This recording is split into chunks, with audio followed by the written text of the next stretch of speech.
Ceci est une lecture de Léa pour audiocité.net, tirée de la Bible, Lettre de Saint Jude.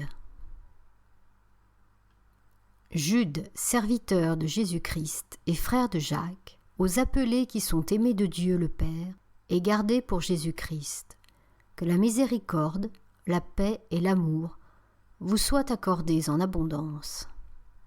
Bien-aimés, j'avais la ferme intention de vous écrire au sujet du salut qui nous est commun. Or, me voici dans l'obligation de le faire pour vous exhorter à combattre pour la foi qui a été transmise aux fidèles une fois pour toutes. Car il s'est infiltré parmi vous des individus qui sont marqués depuis longtemps en vue de ce jugement, des impies qui tournent la grâce de notre Dieu en prétexte à la débauche, et qui renie notre seul Maître et Seigneur Jésus-Christ. Bien que vous sachiez déjà tout cela, je veux néanmoins vous le rappeler. Le Seigneur qui avait sauvé une fois pour toutes son peuple en le faisant sortir du pays d'Égypte, a pourtant supprimé ensuite ceux qui ont refusé de croire.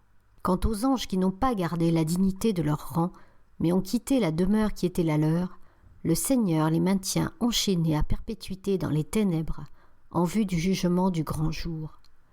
Il en va de même pour Sodome et Gomorrhe et les villes d'alentour. Elles s'étaient livrées à la prostitution, d'une manière semblable à ces anges-là, et elles étaient allées avec des êtres d'une autre nature. Elles sont soumises pour l'exemple au châtiment du feu éternel. Et pourtant ces coureurs de songes font la même chose. Ils souillent la chair, ils méprisent la seigneurie de Dieu, ils outragent les anges appelés gloire. Or, l'archange Michel, discutant avec le démon dans la querelle au sujet du corps de Moïse, n'osa pas porter contre lui un jugement qui l'outrage. Il lui dit seulement que le Seigneur te blâme. Eux, au contraire, tout ce qu'ils ne connaissent pas, ils l'outragent, et tout ce qu'ils savent les corrompt, car ils ne le saisissent que par l'instinct, comme des bêtes privées de raison. Malheureux sont-ils. Ils sont partis sur le chemin de Caïn. Pour un salaire, ils se sont laissés emporter par l'égarement de Balaam. Ils ont péri par la même révolte que Corée. Ces individus sont une souillure pour vos repas fraternels. Ils font bombance sans pudeur.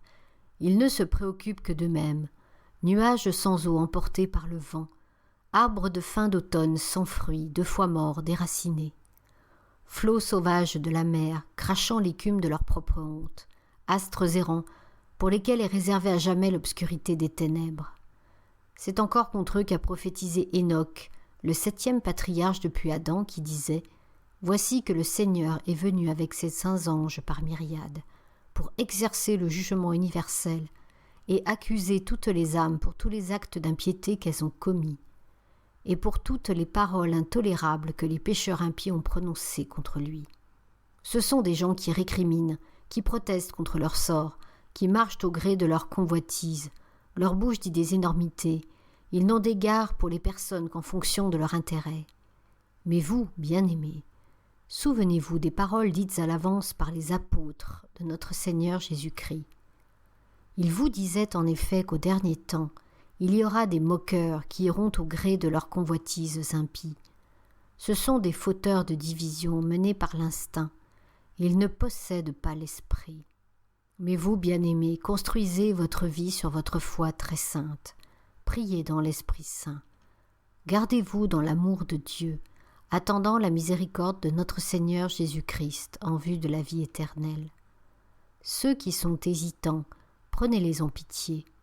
D'autres, sauvez-les en les arrachant au feu. D'autres, enfin, prenez-les aussi en pitié, mais avec crainte, en détestant jusqu'aux vêtements souillés par leur chair. À celui qui peut vous préserver de la chute et vous faire tenir debout, irréprochables et pleins d'allégresse, en présence de sa gloire, ô Dieu unique notre Sauveur, par notre Seigneur Jésus-Christ, gloire, majesté, souveraineté, pouvoir avant tous les siècles, maintenant et pour tous les siècles. Amen.